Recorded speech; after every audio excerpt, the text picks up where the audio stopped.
A coil of n turns is placed in a magnetic field B such that B is perpendicular to the plane of that coil. तो आपको क्या है, coil है, ठीक है, coil के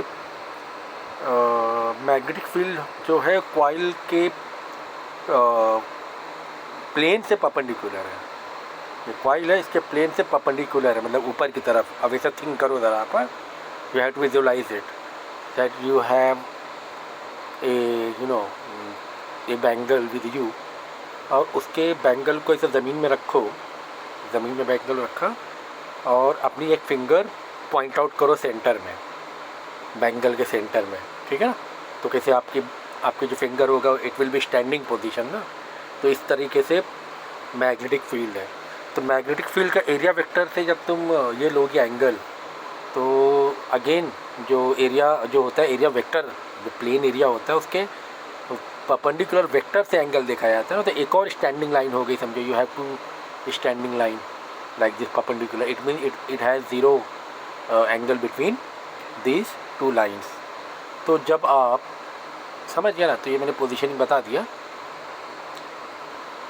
और क्या पूछ रहा था, हाँ, तो और जो मैग्नेटिक फील्ड है वो टाइम के रिस्पेक्ट में चेंज हो रही है. मैग्नेटिक फील्ड कांस्टेंट नहीं है.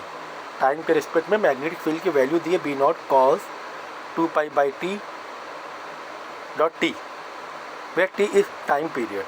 The magnitude of EMF induced magnitude of EMF induced in the coil B will be maximum at. तो मैक्सिमम कब होगा इंड्यूस EMF, ठीक है ना. ये तुम्हारा क्वेश्चन है, कब है ना इंड्यूस होगा, मैक्सिमम इंड्यूस होगा EMF. तो चलो मैं फटाफट आपको समझा देता हूँ, ये इजी है, ज़्यादा कुछ इसमें है नहीं.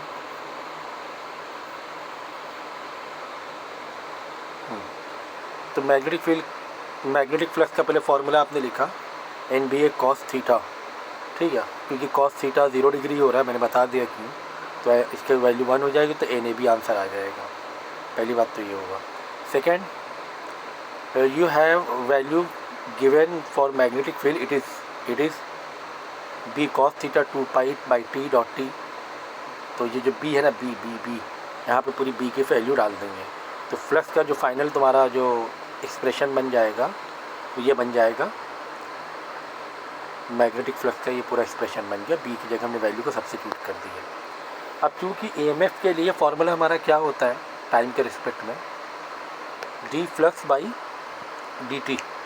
तो फ्लक्स का हमने तो निकाल लिया ना, हमने फ्लक्स का निकाल लिया, मतलब टाइम के रिस्पेक्ट में हमें डिफ्रेंशिएट करना है. और जो फ्लक्स है वो डेफिनेटली तुम्हारा B के टर्म में फ्लक्स जो है वो आपका टाइम के रिस्पेक्ट में है. Like there is a t, you are given t, और टाइम के रिस्पेक्ट में आपको क्या करना है, डिफ्रेंशिएट करना है. यही तो फॉर्मूला है ना आपका, change in flux upon change in time, change in flux upon change in time. तो change in flux upon change in time का मतलब ही क्या होता है, change in flux upon change in time का मतलब ही ये होता है कि आपको डिफ्रेंशिएट फॉर्म में करना है. क्लियर है. तो टाइम के रिस्पेक्ट में इसको डिफ्रेंशिएट करना है, ये बात है. तो जो भी चीज़ें कांस्टेंट हैं वो बाहर ले लो, ठीक है. हम जब डिफ्रेंशिएट करते हैं तो कांस्टेंट टर्म तो बाहर आ जाते हैं ना. तो जो भी चीज़ें कांस्टेंट थी वो हमने पूरा बाहर ले लिया. It is n number of terms तो कांस्टेंट रहने वाले हैं. एरिया और जो B नॉट है, B नॉट जो इनिशियल है वो भी कांस्टेंट हुआ. ये सारी चीज़ें हमने 2πt, ये हमने सारी चीज़ें क्या की, बाहर ले ली. और कॉस समथिंग का जो डिफ्रेंशिएशन होगा वो आपका साइन थीटा हो जाएगा, कॉस थीटा का साइन थीटा हो जाएगा, ठीक है.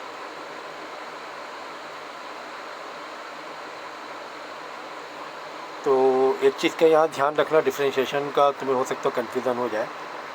देखो मेन यहाँ पर आ जाओ, ये पार्ट में आओ, बाकी तो कांस्टेंट है, ये पार्ट में आओ.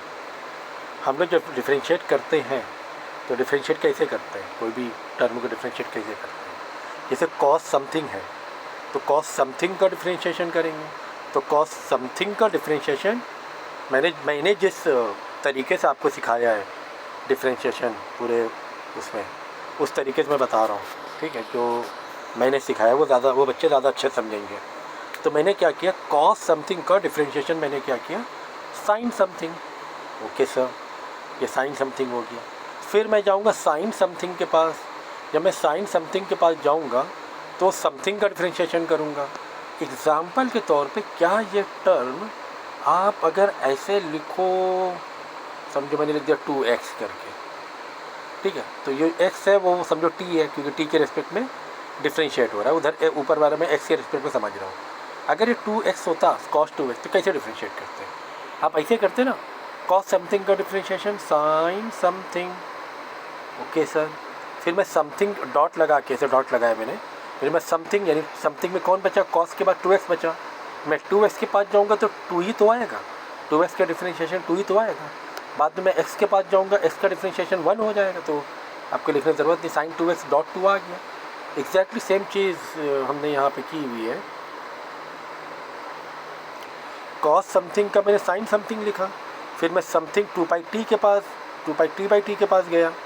तो 2πt/t में मतलब 2x के पास समझो गया मैं, तो 2x का 2 होगा ना, तो इसी तरह 2π/t ये जो पूरा कांस्टेंट है समझो, t के उसमें ये कांस्टेंट है। जैसे 2x, 2 क्या एक न्यूमेरिकल कोफिशिएंट है, ठीक है, न्यूमेरिकल कोफिशिएंट लगा हुआ है। तो न्यूमेरिकल कोफिशिएंट तो सामने सिर्फ यही बचेगा ना, ये तो आई थिंक समझ गया हूँ। तो 2π/T बचा, और सिर्फ t का करेंगे क्योंकि t के रिस्पेक्ट में तो 1 हो जाएगा वो। तो ये आ गया EMF N AB0 2π/T। T आपका टाइम पीरियड है, टाइम पीरियड भी आपका वो एक कांस्टेंट टर्म में ही माना जाएगा, time period, okay, not that time. तो अब यहाँ पर खुद लॉजिक लगाओ कि मैक्सिमम अगर कोई भी चीज़ साइन के पास मैक्सिमम हमें लेनी होती है, और साइन का थीटा में कौन सी वैल्यू लेंगे मैक्सिमम, साइन 90 डिग्री।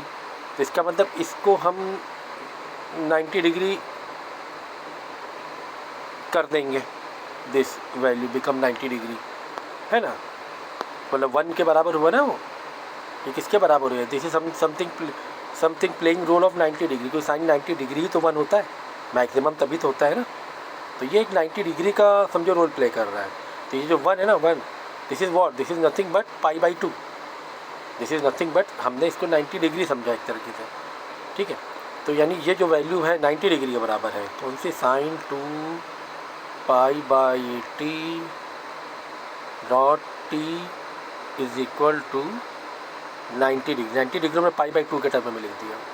बाद में क्या करना है, आपको रिड्यूस कर देना है, t/4 आ जाएगा, पाई से पाई रिड्यूस हो जाएगा, ठीक है। तेरे t/4 में टाइम पीरियड के चौथे पार्ट में, दैट फोर्थ पार्ट में, यानी quarter of time period, maximum होगा क्या, EMF induce due to magnetic field when it is perpendicular to the plane of the coil, ठीक है। तो ये तो भाई काफ़ी इजी था, इसमें डाउट आपको मिलना नहीं चाहिए इतना, क्योंकि अगर चैप्टर आपने अच्छे से किया है तो इट शुड हैव डन।